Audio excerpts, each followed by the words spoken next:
18 horas. Notícias de Manaus, Amazonas, Brasil e do mundo. Agora na Mix.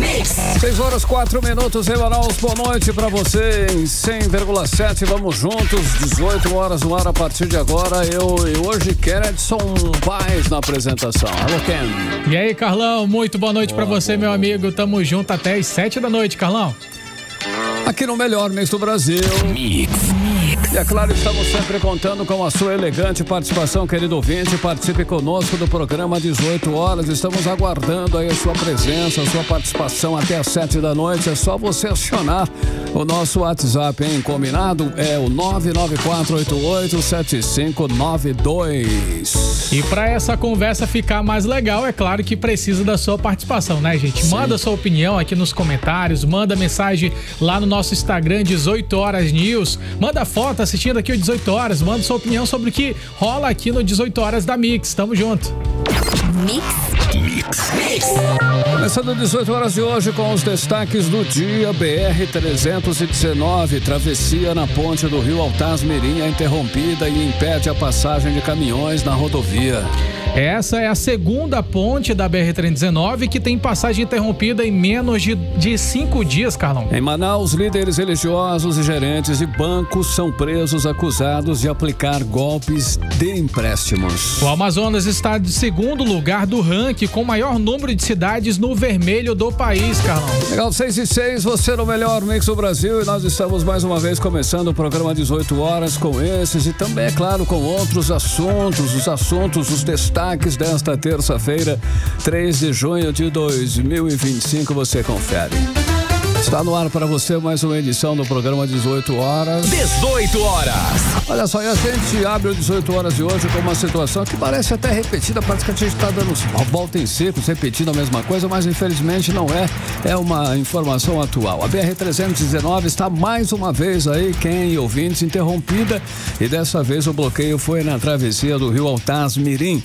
Um cabo da balsa que faz a ligação pelo rio rompeu nesta terça-feira, e o que já era um desafio virou um caos total. Os caminhões ficaram ilhados, o tráfego foi suspenso e o Amazonas, mais uma vez, ficou isolado. O tráfego, no caso, aí, retificando, né? É isso mesmo, Carlão. Suspenso.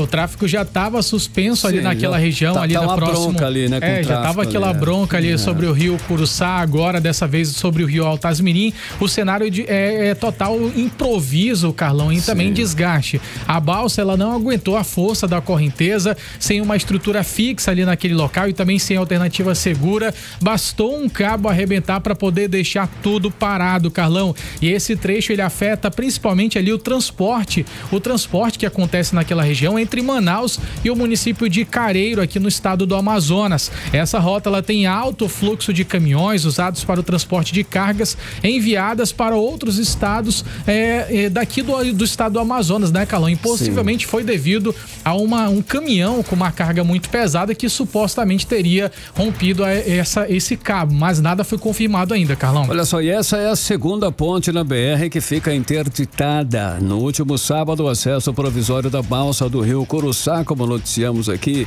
em várias edições, cedeu e a água invadiu o aterro feito de barro e brita. Era um remendo temporário do DENIT que funcionou durante a seca, mas bastou o rio subir para os problemas aparecerem. Lembrando que essas duas pontes são importantes da rodovia, pontes importantes que desabaram em 2022 e até hoje não foram reconstruídas, tá lá só no fica para depois, não é isso? O paliativo. E tá funcionando assim no improviso, aquele que fica aí, dá um jeitinho e fica para sempre, parece, né? Como tá acontecendo por lá, Carlão, já são praticamente 3 anos ali que o DENIT está reconstruindo essas pontes. A obra ali do rio Curuçá já está em 75%, segundo a última informação do DENIT, mas a previsão de entrega é só para setembro desse ano. A ponte sobre o Rio Altasmirim, o prazo é ainda maior, novembro. Enquanto isso, o povo segue ali no apertado e a rodovia funciona no limite, Carlão. Hoje os trabalhos foram difíceis por lá. É o provisório que vai ficando para sempre. Segundo o DENIT, veículos de passeio já estão podendo passar pelo trecho sobre o Rio Curuçá. Nós vamos ouvir agora o que disse o superintendente do DENIT no Amazonas, que é o Orlando Machado, sobre os trabalhos nas pontes por lá. Vamos ouvi-lo. Ontem a gente fez a liberação para veículos leves, né? A gente está trazendo mais material para fazer a complementação, porque o rio está enchendo, né? Então a ideia é a gente fazer esse trabalho e continuar com essa liberação. Então realmente isso aqui parou, exatamente como já está a água muito alta aqui, nós vamos complementar com rachão e vamos dar uma nova liberação. A ideia é a gente conseguir durante o dia, dependendo da quantidade de pedra que a gente conseguir realmente trazer, o tipo de material também, já liberar inclusive para caminhões pesados, né? A outra situação lá que teve, uma situação da balsa, isso já no outro rio, no Altasmirim, e ali nós vamos fazer uma avaliação agora para ver exatamente quando é que a gente consegue também fazer essa liberação. Ali foi um rompimento de cabo, aí nós estamos indo para lá agora para ver a situação, para poder depois passar uma atualização melhor. 18 horas. Para quem depende da BR-319, com certeza cada segundo parado representa um prejuízo enorme. Caminhões com alimentos, medicamentos, insumos, produtos perecíveis, enquanto estão ali parados na BR-319 sem nenhuma previsão de sair de lá. É a economia do Amazonas parada, gente, enquanto ali falta vontade política, pelo menos da parte lá do sul do Brasil, para poder resolver essa questão de vez da BR-319. E esse assunto ele foi inclusive destaque lá na Assembleia Legislativa do Estado do Amazonas, onde o deputado estadual Comandante Dan, ele fez duras críticas em relação a esse descaso na BR e até chegou a dizer que o governo responsável, Carlão, tinha que ser destituído. Vamos ouvir agora o deputado.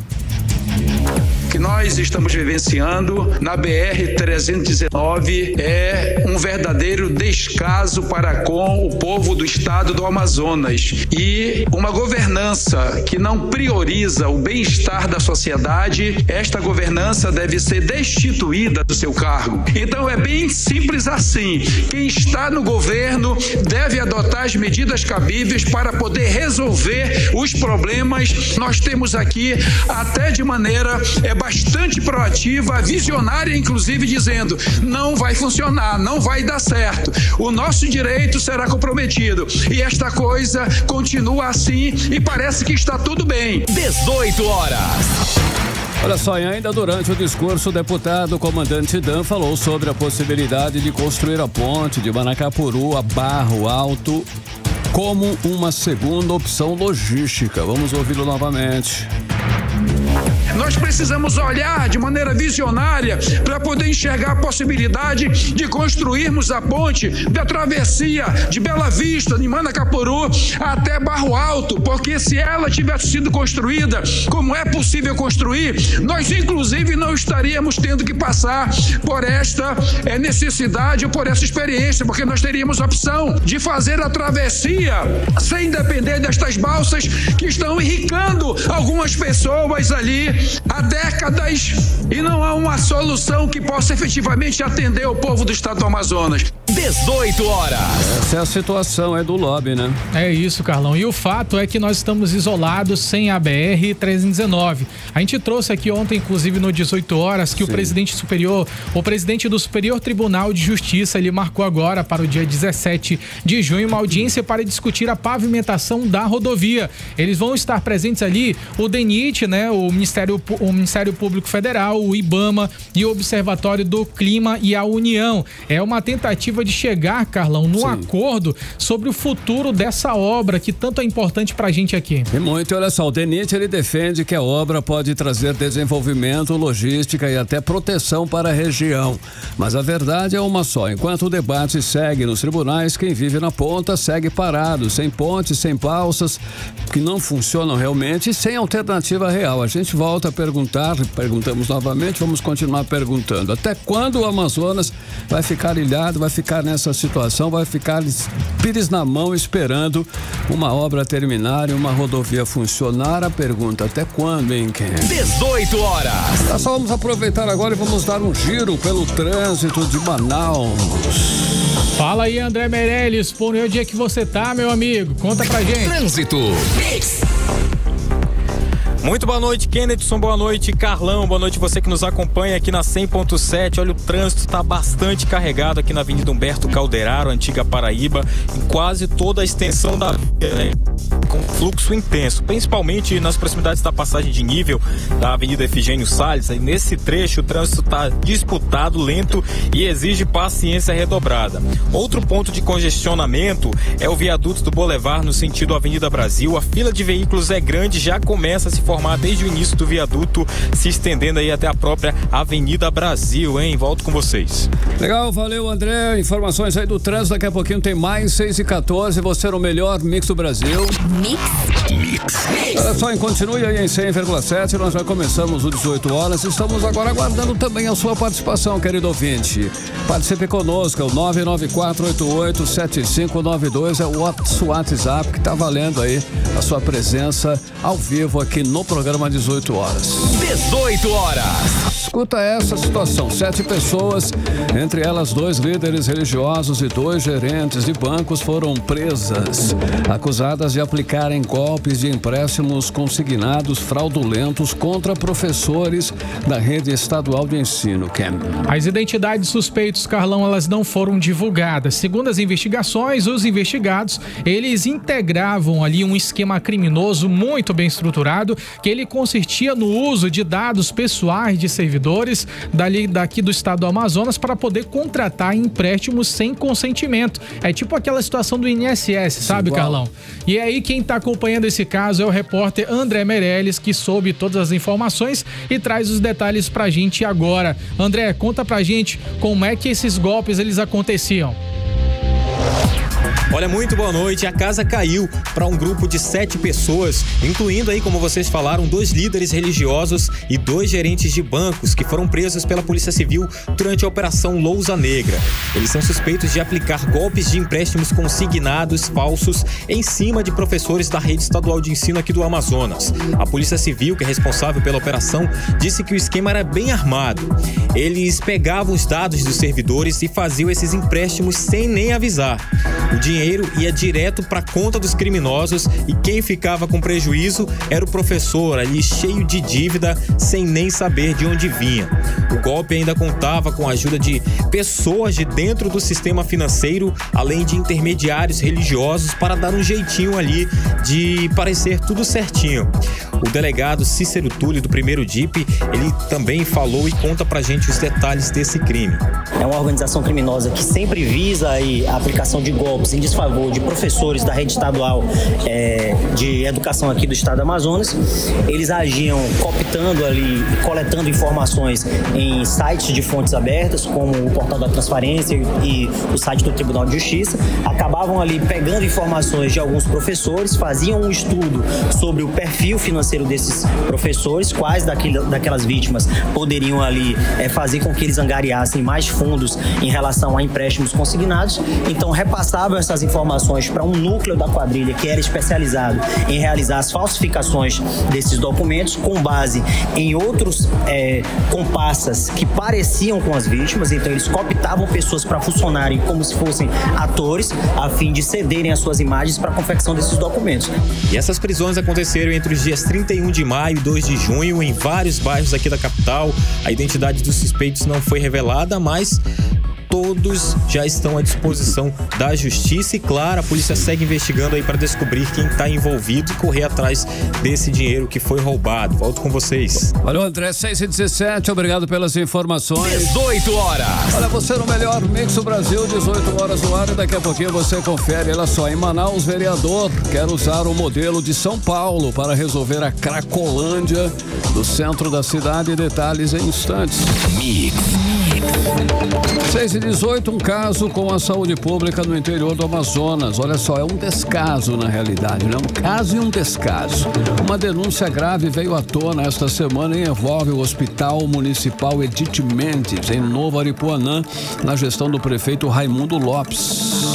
Segundo o vereador Alcide Junho, do PSDB, pacientes estão sendo orientados a usar copos descartáveis comuns, daqueles de água mesmo, sabe? Para poder coletar coletar as fezes e urina, gente, no lugar dos recipientes que são os apropriados para poder fazer esses exames laborais. Olha só, o Cid chamou a situação de desumana e vergonhosa para a população e fez um alerta sobre os riscos à saúde pública.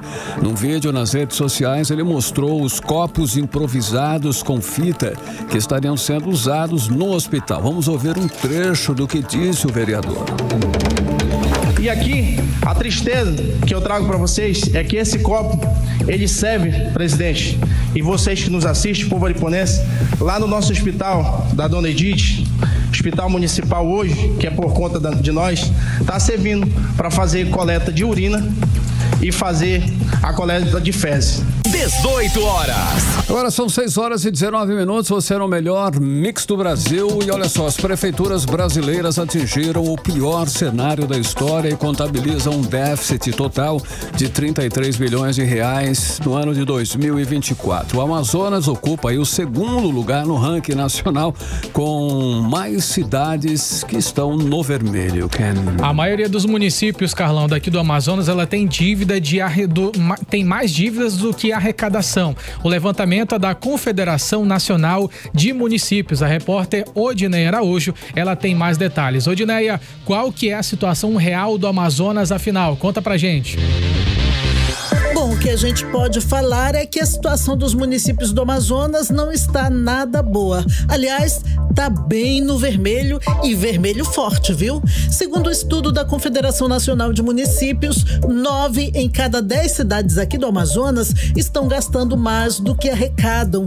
É um rombo de quase 900 milhões de reais no caixa das prefeituras do Amazonas.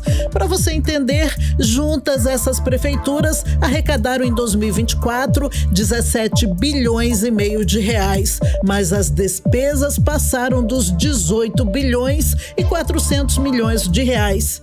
E aí a conta não bate, né? Mas afinal, de onde vem esse rombo todo? O estudo aponta que os gastos com pessoal, serviços, manutenção da máquina pública e obras só aumentaram e a arrecadação não acompanhou esse ritmo. Para piorar, depois que acabou aquela lei que congelava os gastos na época da pandemia, os prefeitos correram para contratar gente, atualizar salários e reorganizar as contas. Resultado, o dinheiro que sobrou lá atrás sumiu. Segundo o relatório, o funcionalismo público cresceu muito, tanto na União quanto nos estados, e a folha de pagamento dos municípios aumentou 31%. O presidente da Associação Amazonense de Municípios, Anderson Souza, falou sobre as dívidas das prefeituras. No final do ano de 2024, a maioria das prefeituras já fecharam suas contas no vermelho. Haja vista que, em função das emendas parlamentares, principalmente as emendas PIX, em que a partir do mês de outubro elas foram proibidas de serem liberadas pelo Supremo Tribunal, os prefeitos ficaram numa situação difícil porque tiveram que cobrir algumas despesas com recurso de custeio, principalmente na área de saúde. Mas não é só aqui no Amazonas que as contas estão no vermelho não, viu? No Brasil inteiro, mais da metade dos municípios estão na mesma situação. É a pior crise fiscal já registrada nas prefeituras do país.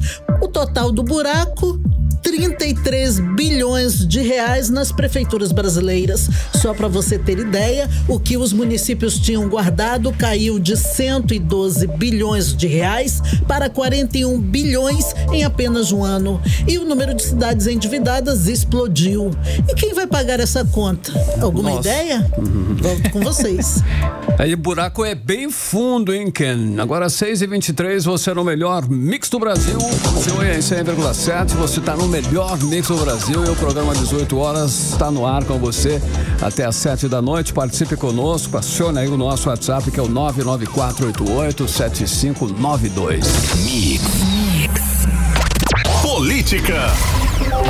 Agora vamos no giro político, vamos dar um chego nos bastidores da política amazonense. Vamos saber o que está acontecendo, alguns detalhes desse momento tão importante aí que está antecedendo uma eleição no ano que vem. Nós já estamos praticamente em pré-campanha eleitoral. E o Ken, olha só, o vice-prefeito Renato Júnior disse que só será candidato, ele disse que só será candidato em 2026 se tiver a bênção, o aval, o aprove, né, do prefeito Davi Almeida. Ele jogou no colo do Davi a candidatura dele, é isso daí?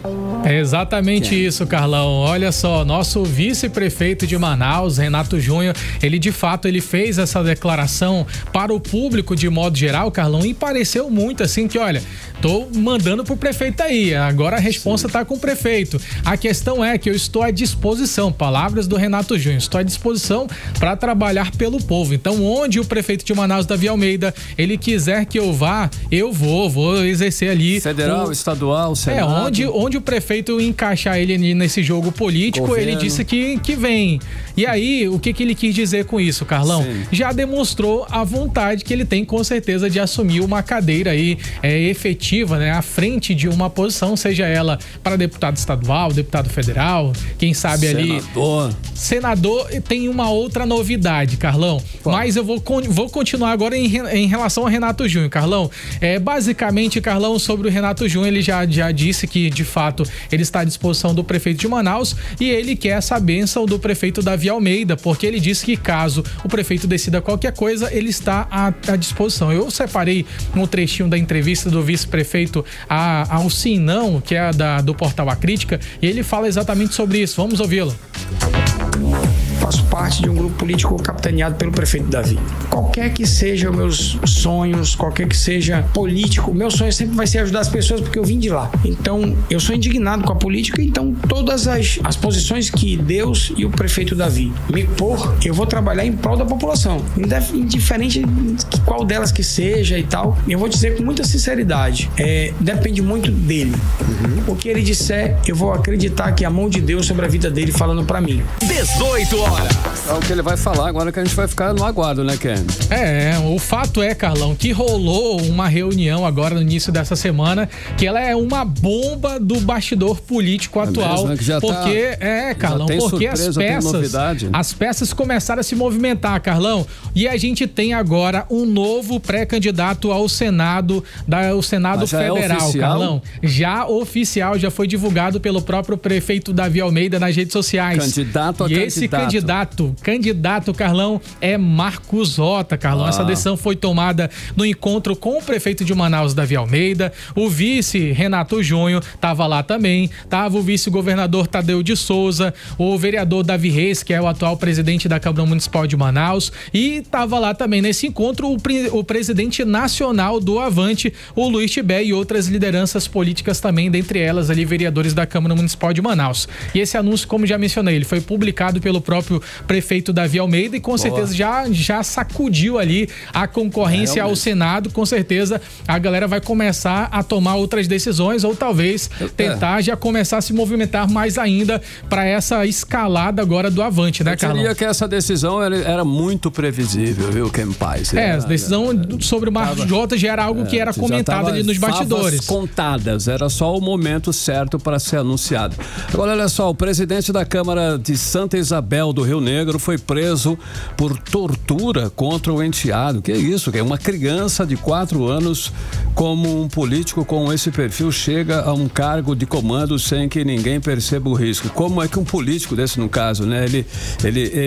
O enteado é uma criança que tem 4 anos de idade, é isso mesmo? Procede essa informação? Fiquei até meio perdido aqui, quem é isso? É isso, Carlão. A cena foi torturadora, Carlão, e de fato tudo isso teve até inclusive um vídeo, Carlão. Essa prisão, ela foi decretada agora depois que esse vídeo chocante, ele começou a ser espalhado nas redes sociais e infelizmente mostrava uma criança de apenas 4 anos, Carlão, que foi amarrada em uma cama e ela também foi agredida, Carlão. Olha só que situação terrível. Não bastasse ali a criança sofrer violência doméstica dentro de casa, além disso ela foi amarrada, parecendo um animal, sei lá, Carlão, nem pode se fazer isso com animal, muito menos com um ser humano. E o autor das agressões, segundo o Ministério Ministério Público é o próprio presidente da Câmara Municipal de Santa Isabel do Rio Negro, o Robson Beleza, que é padrasto dessa criança. E ele já foi preso agora no último domingo por determinação da Justiça do Estado do Amazonas, depois da denúncia formalizada pelo promotor Paulo Alexandre Deriba. Esse vídeo ele já circula ali entre as autoridades também, Carlão, inclusive o próprio vereador ele aparece no local das agressões, o que foi fundamental para poder formalizar esse pedido da prisão preventiva. A Justiça ela também já impôs algumas medidas protetivas, determinou o afastamento do agressor da casa, também proibiu qualquer tipo de contato com a criança, muito ainda bem, né, por conta dessa situação. O Ministério Público inclusive pediu a suspensão do poder familiar da mãe desse menino, porque considerou que ela não tem condições para poder cuidar dessa criança, do filho, e essa guarda ela foi solicitada pelo pai biológico como forma de proteção integral, e a criança está sendo acompanhada pelos serviços de saúde e também assistência social, Carlão. É um padrasto desse aí, não dá. E a Câmara Municipal também já se manifestou, Carlão, e eles estão ali se movimentando para poder afastar o Robson Beleza da presidência e já iniciar um novo processo disciplinar que visa ali culminar na cassação do mandato do vereador, Carlão. Em nota publicada, foi divulgado ali que o vereador disse que está à disposição da Justiça, mas negou as acusações. O fato é que ele já está preso e deve continuar pelo que a Justiça já mencionou, Carlão. Legal, olha só, o presidente da Amazonas Tour agora, o ex-vereador Marcel Alexandre, ele quer inserir, já começando aí o seu mandato, né, eventos evangélicos no calendário turístico do estado. Agora a pergunta, isso é promoção de cultura ou é um uso da máquina, aproveitando aí, né, que ele tá com a máquina na mão para favorecer interesses pessoais e religiosos, no caso dele? A mudança, Carlão, essa dança das cadeiras, ela já balançou bastante os bastidores ali, porque houve troca de secretários e com isso já veio uma nova bomba em relação ao primeiro dia que ele está exercendo o mandato, né? O apóstolo Marcel Alexandre, ele é ligado à Igreja Restauração aqui em Manaus, ele já deixou claro, Carlão, que ele quer colocar o Amazonas na rota dos grandes eventos evangélicos do Brasil. Entre eles ali a Marcha para Jesus, que segundo ele pretende inserir no calendário turístico oficial daqui do estado do Amazonas. Segundo ainda o apóstolo e agora secretário, essa é uma demanda que reflete no novo cenário daqui da cidade de Manaus, que tem uma grande concentração da comunidade evangélica. Ele disse que a maioria é evangélica e também em muitos municípios do interior do estado do Amazonas, ele disse que essa mudança também já é uma realidade. O presidente da Amazonas Tour, ele também enxerga que essa questão ela é uma oportunidade, Carlão, é econômica. Ele favorece, no caso, o estado? Ele disse que favorece, inclusive, devido a essas grandes movimentações por conta desses eventos políticos. Ele disse que tem um evento ali anual da Igreja Restauração, só que essas pautas com certeza já começam a incomodar, Carlão, porque nós estamos no estado laico, onde é livre o exercício da sua atividade religiosa, seja evangélicos ou não evangélicos, católicos, protestantes, enfim, são muitas variações. E isso já começa a incomodar, porque as pessoas se perguntam se ele vai começar a planejar apenas eventos evangélicos e não para incentivar a cultura como todos querem, né, Carlão? Sem dúvida. Olha só, finalizando o nosso giro político, o vereador Coronel Rosses, ele quer agora usar o modelo de São Paulo para resolver a Cracolândia de Manaus. Será se dá para aplicar aí uma solução de outra cidade num problema tão local? E é um problema que não é tão simples assim, né? É um problema bastante complexo, não é, Ken? É um problema extenso, né, Carlão? Porque a gente percebe que não é de agora esse problema, é um problema já que se arrasta há bastante tempo, e o próprio vereador Coronel Rossi, ele chegou aí ao centro de Manaus e avistou ali a concentração de uma grande quantidade de população que vive em situação de rua, Carlão. E segundo o vereador Coronel Rossi, ele quer adotar a mesma medida que foi feita lá em São Paulo para poder destruir a Cracolândia aqui em Manaus. E para isso, ele convidou o vice-prefeito lá de São Paulo, o Coronel Melo Araújo, para poder fazer uma audiência pública aqui em Manaus no dia 13 de junho agora, para apresentar ali uma ideia do modelo que foi aplicado por lá lá na capital paulista, para que também seja olhado ali uma nova perspectiva sobre o que deve ser feito aqui em Manaus para poder tentar otimizar esse cenário, Carlão. E inclusive a gente separou também um trecho da fala do próprio Coronel Rosses, que ele disse que vai convidar o prefeito, o governador, o secretário de Segurança Pública do Estado do Amazonas, todo mundo que atua na área, para poder receber uma aula, Carlão, de como mudar esse cenário trágico. Vamos ouvir agora o vereador. Quero convidar o prefeito, vou convidar o governador do estado, o secretário de segurança, todas as autoridades policiais envolvidas no sistema de defesa social desse estado e do município, para que estejam lá e ali sim a gente possa ter uma solução para o que está cada vez mais se agravando e todos de braços cruzados. 18 horas. A gente sabe que existem muitos outros pontos a serem comentados, até mesmo em relação à saúde pública, né, Carlão? Não é um problema simples, ele é bastante complexo, é claro que precisa de todo mundo envolvido para poder mudar esse cenário, Carlão. Tá vindo um especialista aí, né? Talvez ele dê uma luz, né? Quem sabe? Quem sabe? Né? Valeu, Ken. 6h34, você no melhor mix do Brasil. 18 horas. E daqui a pouco, cheia no Amazonas, sobe para 32 o número de municípios em situação de emergência em todo o estado do Amazonas. É nosso assunto em instantes. 6h34 em Manaus. 18 horas. E agora nós vamos dar aquele giro, né? Novamente aí no trânsito, né? É isso mesmo, Carlão. Vamos agora saber por onde que o André Meirelles está. Fala aí, André. Trânsito. Boa noite, Kennedson. Boa noite, Carlão. Boa noite você que nos acompanha aqui na 100.7. Olha, a gente está na Avenida Maneca Marques com o trânsito fluindo normalmente, sem pontos de retenção. Já na Avenida Maripiranga, no sentido centro-bairro, o trânsito começa a ficar carregado a partir das proximidades do Ipaanta. Os motoristas devem redobrar a atenção nesse trecho, né? E agora aqui do viaduto Ayrton Senna com fluidez total, hein? Tem trânsito leve, sem complicações até o momento. Volto com vocês. Legal, André Meirelles. 18 horas. Agora 6h35, vamos saber a previsão do tempo em tempo e temperatura. E hoje é com Rodrigo Soares. Previsão do tempo. Boa noite, Kennedson, Carlão e a todos que acompanham a previsão do tempo aqui no 18 horas. Terça-feira quente e nublada na cidade. Tivemos algumas chuvas rápidas agora no começo da tarde, que vão deixar o clima mais ameno para a noite. Mas agora à noite podemos ter pancadas de chuvas leves e rápidas. Agora vamos falar sobre o clima de amanhã, 4 de junho, quarta-feira, segundo o Clima Tempo. Amanhã começa nublada, mas a previsão é de chuva leve apenas para o começo da tarde. À noite o clima fica estável e sem previsão de chuva. A temperatura nesta terça-feira varia entre mínima de 24 e máxima de 29 graus. A umidade relativa do ar fica em torno de 73% a 96%. Legal, Rodrigo Soares, 6h36 em Manaus. 18 horas. Olha só, o nosso Rio Negro encheu mais 4 centímetros e hoje está em 28 metros e 65 centímetros no Porto de Manaus. E no Amazonas, a situação da cheia segue avançando e preocupa, sim, autoridades. Subiu para 32 agora o município em situação de emergência em todo o estado. São vários municípios. Coari, Manaquiri, Santa Isabel do Rio Negro foram incluídos agora na lista. Foram hoje, inclusive, incluídos. Hoje é terça-feira, segundo o painel de monitoramento da Defesa Civil. A gente segue com o Rodrigo Soares, trazendo mais detalhes e informações aí sobre esse importante assunto da cheia. Alô, Rodrigo, com você de novo. Boa noite, Kennedson, Carlão e ouvintes. Segundo dados da Defesa Civil, já passam de 340 mil o número de pessoas afetadas pela subida das 9 calhas do Rio Amazonas. Segundo dados divulgados pelo painel de monitoramento da Defesa Civil, 3 cidades entram na lista de emergência da cheia: Coari, Manaquiri e Santa Isabel do Rio Negro.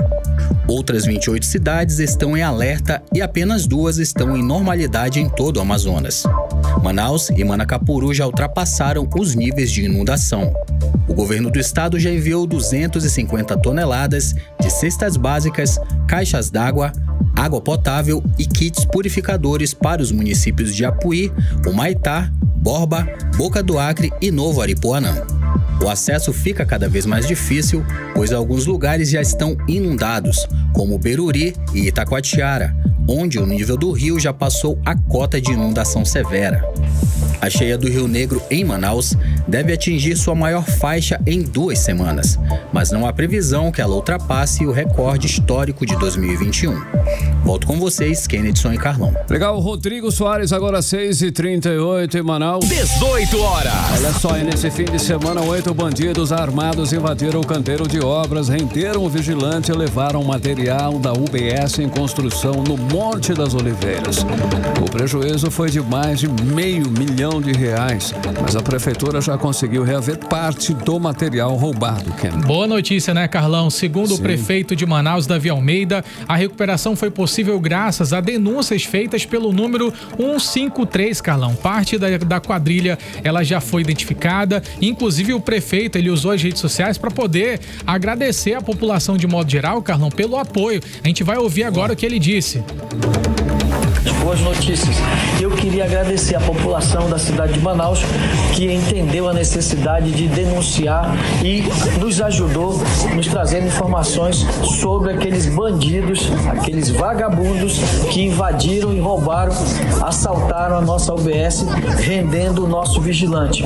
Nós recebemos aqui algumas denúncias pelo 153, o sigilo das pessoas vai ser mantido, a polícia já se dirigiu até essas pessoas, já recuperamos parte do que foi roubado e nas próximas horas nós vamos ter novidades para apresentar para vocês aqui nas nossas páginas e também com as informações pertinentes.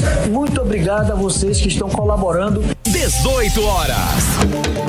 Olha só, o professor Ribamar Alves Ramos foi preso suspeito de esfaquear diversas vezes o diretor de uma escola em Manacapuru. E em depoimento na polícia ele disse que era perseguido, inclusive rolou na internet esse vídeo, né? É isso mesmo, Carlão, um vídeo terrível. E tem mais um grande agravante nessa história. Segundo a polícia, ele apresentava sinais de consumo de drogas, Carlão. E o repórter André Meirelles, ele acompanhou essa situação e vai trazer os detalhes pra gente agora. Fala aí, André.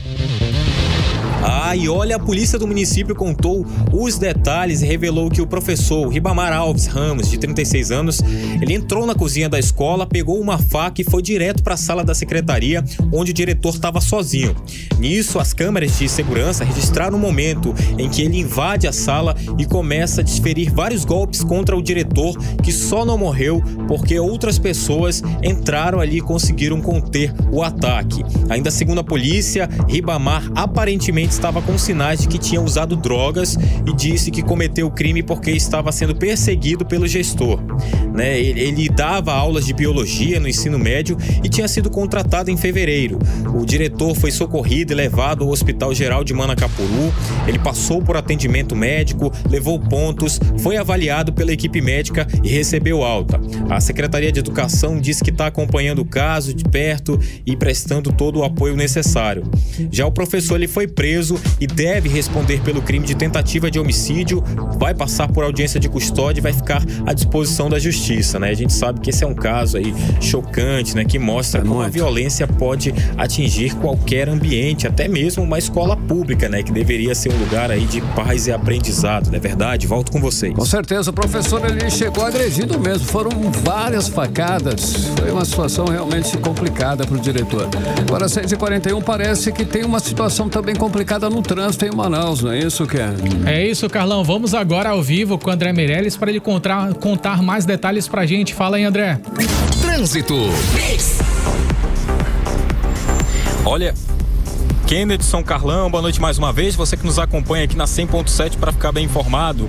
Nosso carro do 18 horas aqui com o nosso motorista, né, o Ivan Rodrigues, está aqui nesse momento para passar essa informação de acidente de trânsito registrado próximo ao Clube Municipal, no sentido bairro Centro, né? Foi um engavetamento aqui envolvendo 3 carros aqui no local. Até o momento apenas danos materiais, né, sem vítimas, mas o trânsito na região está complicado. Congestionamento é quilométrico aqui no sentido bairro Centro. Então, se você está passando, não sabe o que está acontecendo ou vai passar aqui, é melhor pegar uma rota de fuga. Você que ainda não passou aqui pela, né, avenida aqui, é bom pegar uma rota de fuga nesse momento que a gente fala aqui da Avenida Torquato Tapajós, hein? Avenida Torquato Tapajós, só reforçando essa informação, Kennedson, Carlão, Avenida Torquato Tapajós, bem próximo ao Clube Municipal, no sentido, então, bairro Centro, nesse sentido, bairro Centro o trânsito está complicado por aqui por conta desse engavetamento envolvendo 3 carros. Até o momento, essas informações preliminares. Volto com vocês.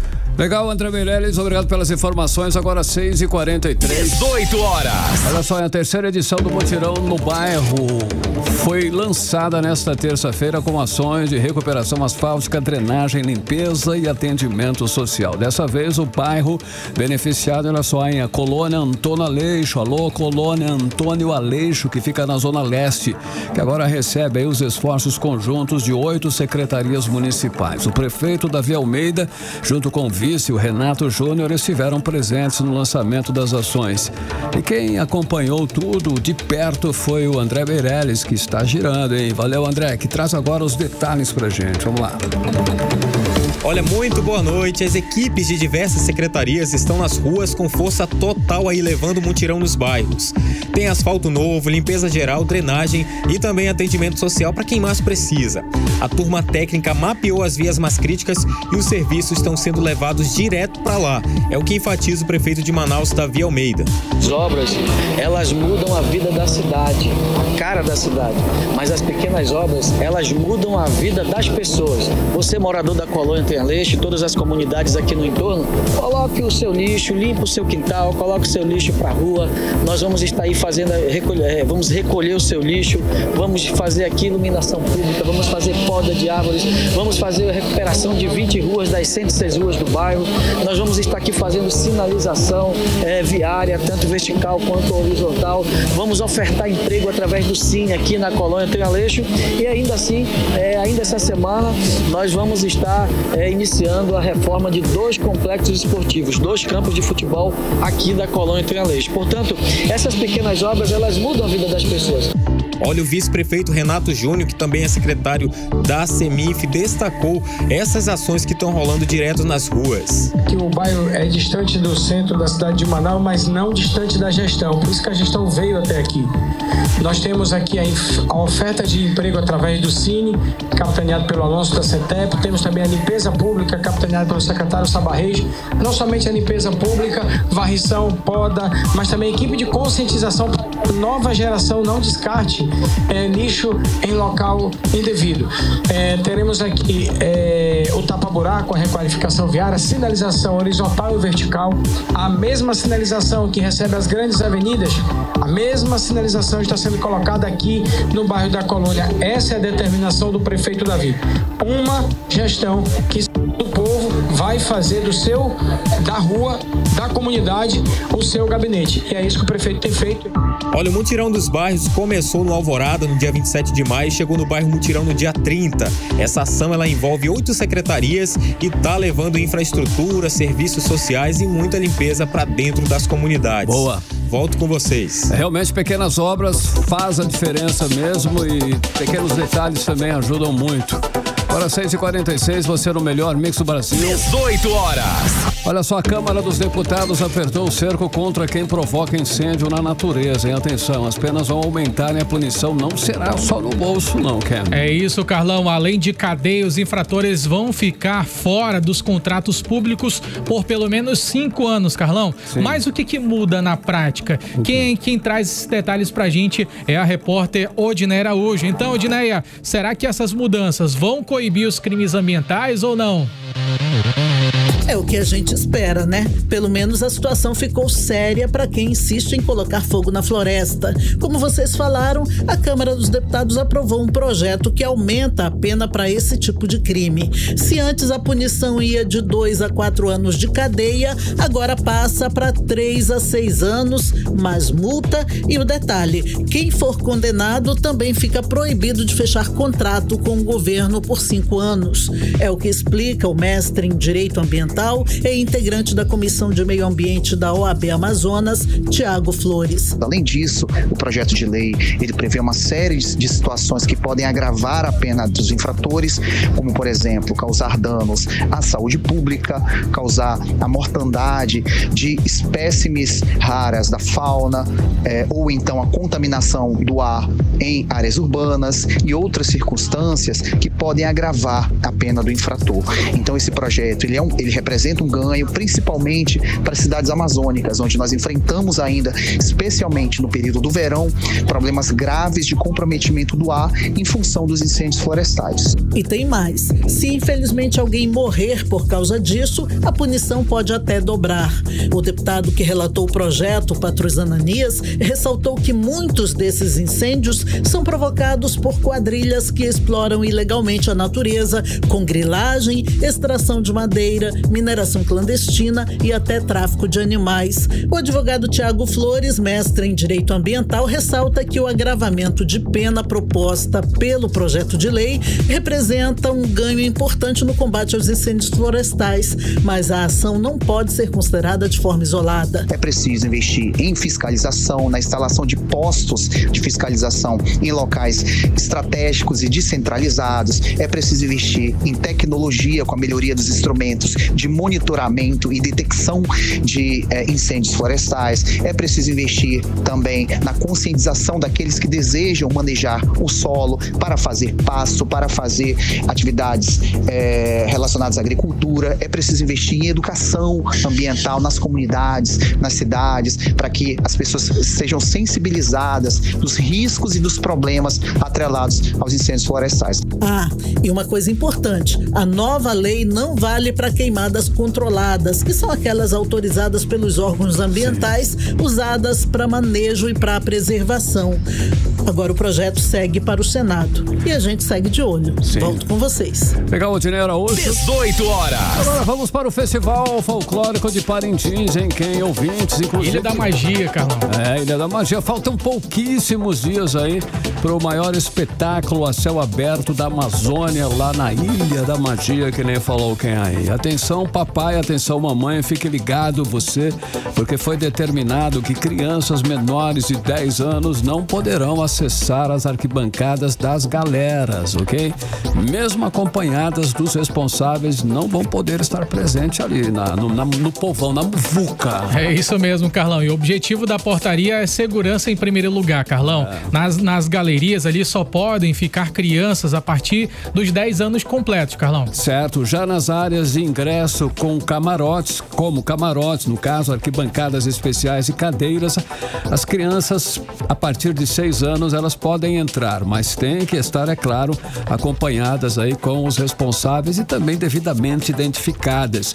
Crachá e pulseira no caso, né? E não vai esquecer aí, papai e mamãe, todo mundo com documento na mão, criança e responsável, tudo certinho, pra na hora lá, né, não ter nenhum problema e ter que voltar pra Manaus sem participar da festa. Pensou, hein? As secretarias do Estado, Carlão, vão disponibilizar crachás e também pulseiras, essa mesma identificação que você falou, para poder garantir a segurança, Carlão, da criançada durante as 3 noites do festival, que vai ser agora no dia 27, 28 e 29 de junho, Carlão. Tá chegando, tá pertinho. 6h51, você no melhor mix do Brasil. 18 horas. Olha só, o mês de junho, hein? Começa e o clima já é de festa junina, sem dúvida, e é hora de colocar aquela camisa xadrez, aquele chapéu de paia, preparar o forró e correr aí pros arraiar, né? Carlão. Olha só, a temporada de festas, Carlão. Festa junina já começou e tá começando com tudo aqui em Manaus, Carlão. Nesse sábado agora, teremos o início do Festival Folclórico do Amazonas com uma cerimônia de abertura lá no Centro Cultural Povos da Amazônia, Carlão. A famosa Bola da Suframa. Frequentei muito ali. Carlão, e tem muita festa vindo por aí, Carlão. Ainda vou lá. Inclusive, já na próxima quinta-feira começa outro evento também que é bem tradicional, que é o Arraial do CSU no Parque 10. Parece que ele tava meio parado, agora tá voltando, não é isso? Tinha dado uma reforma um tempo e agora tá voltando com tudo, Carlão. Exatamente. Vamos saber aí mais detalhes sobre esse retorno aí do CSU no Parque 10, uma tradicional festa junina, com o Rodrigo Soares. Alô, Rodrigo. A espera acabou. A partir desta quinta-feira, dia 5, às 18 horas, o Arraial do CSU está de volta e, é claro, a entrada é gratuita. Tem apresentação de quadrilha, músicas regionais, comidas típicas e o melhor parque de diversões também está de volta. Essa é a 43ª edição do Arraial, que celebra a cultura e a tradição junina e faz parte do calendário oficial de Manaus. As atrações serão divulgadas em breve e a programação vai até o dia 6 de julho. Vai ter diversão para toda a família. Ken e Carlão, volto com vocês no estúdio. Ok, agora 6h52, valeu Rodrigo Soares pelas informações, 6h53. 18 horas.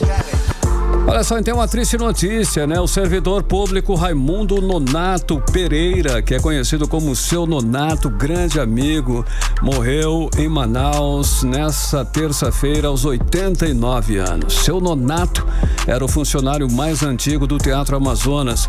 Foram mais de 50 anos dedicado ao teatro, onde exerceu diversas funções e muito querido por todos nós, pela classe artística, né? E pelo público em geral, né? Com certeza, Carlão, ele era uma pessoa muito querida. Sim. A causa da morte, ela não foi divulgada, Carlão, e o governador do estado do Amazonas, Wilson Lima, ele usou as redes sociais para poder relembrar ali a dedicação e o tempo de serviço prestado pelo Seu Nonato, a quem o governador chamou de guardião do Teatro do Amazonas, e com certeza vai deixar muita saudade para todo mundo, Carlão. Servidor público Raimundo Nonato Pereira, conhecido como Seu Nonato. Agora 6h54. 18 horas.